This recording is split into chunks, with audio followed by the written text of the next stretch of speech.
I hope Paul Turner is on and ready because he's joining us on Zoom.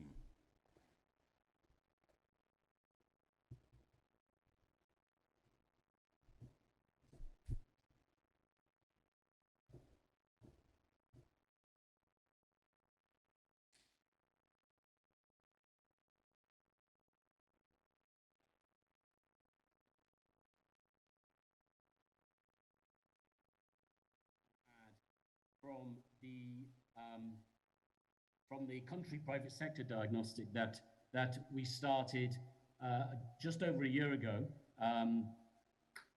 This is something that the World Bank Group does every few years in different countries, where it identifies the main private sector-led opportunities for sustainable economic growth. It looks at it looks and makes a series of policy reforms and recommendations to government. So that's the idea, is the idea to see what role the private sector can have in terms of really being able to drive specific sectors. And just before we get into the agri sector, I think it's worth pointing out that the actual country private sector diagnostic highlights initially some of the strengths that Uganda has in terms of a liberal policy historically, the fact that Uganda has successfully leveraged intra-regional aid trade to its advantage. Now, around 50% of Ugandan exports are going to the region compared to 2018 when it was just under 20%. And as a result, the fact that Uganda has been historically in at least decades attractive to foreign direct investment, was reaching $1.3 billion pre-COVID in terms of an ability to attract foreign investment. So I think that just sets the context. Why Uganda? Well, in many ways, there are positives and negatives in terms of the Uganda story. I think in terms of some of the negatives that we point out, there's been too little input, too little investment in human capital that needs to increase. The rapid population growth, Dimitri was saying earlier that this can be both a demographic dividend, but it can also be a challenge with a huge amount of people joining the labor market every year. Ugandan firms struggle to grow. 7 in 10 jobs come from the micro enterprise sector, from SMEs or smaller. But the problem is that around 85 to 90% of SMEs only survive 5 years in Uganda. So that's a real challenge in terms of getting that private sector environment right. Vulnerability to climate change and rapid urbanization, a bit like the demographic and negative, but it does mean that there is an increasing strain on the urban centers in the country if infrastructure provision can't keep pace. So now I'm going to move on to the agribusiness sector, and I'm very, very quickly just going to give you some key highlights. We chose 3 sectors: agribusiness, housing, and energy. And the reason we chose those sectors is because they play to the Ugandan story. Agribusiness is the backbone of the economy. 70% of people are in this sector. We chose housing because of the shift from rural to urban.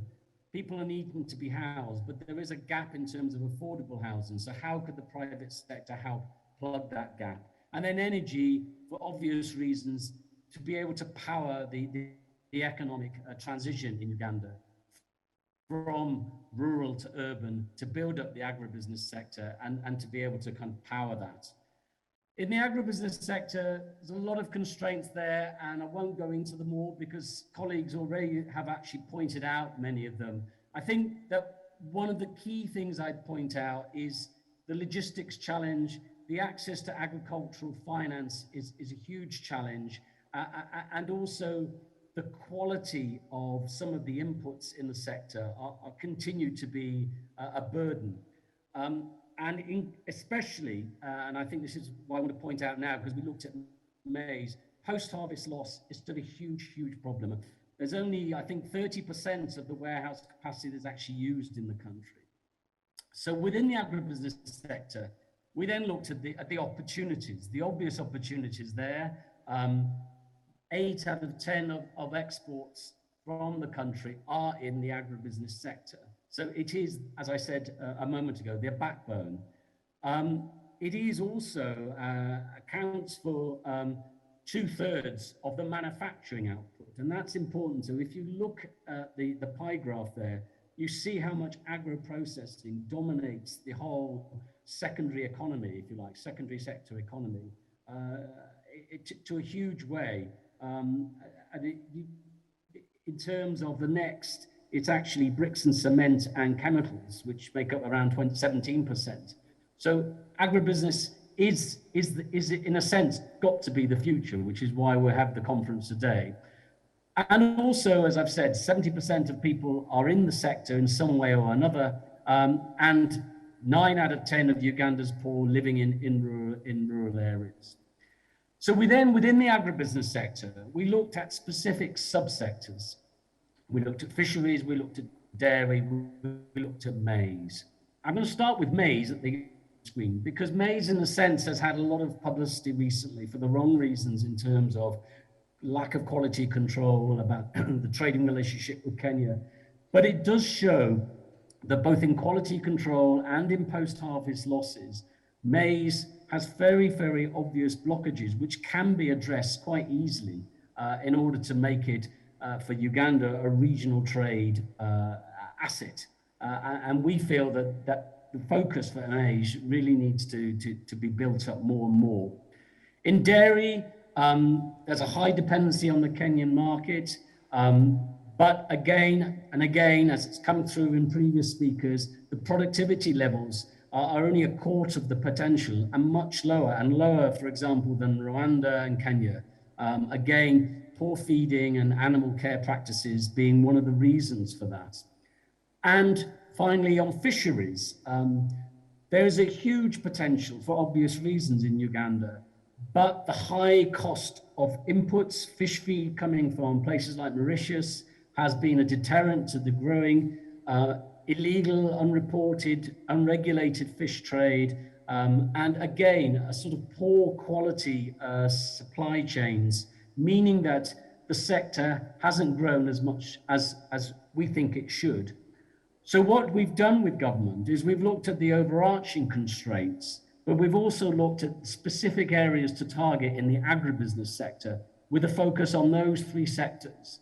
And our next step with government is now to drill down further and look at a range of, yes, in some cases, infrastructural investment, but also areas which will cost less money in terms of regulatory reform, in terms of building up supply chains in those 3 sectors. So the purpose of this brief intervention was just to really show what the bank group is doing, and really how we are getting into the very specifics of the agribusiness sector. So I'll stop there, and I hope that's helped contribute to the debate. Thank you.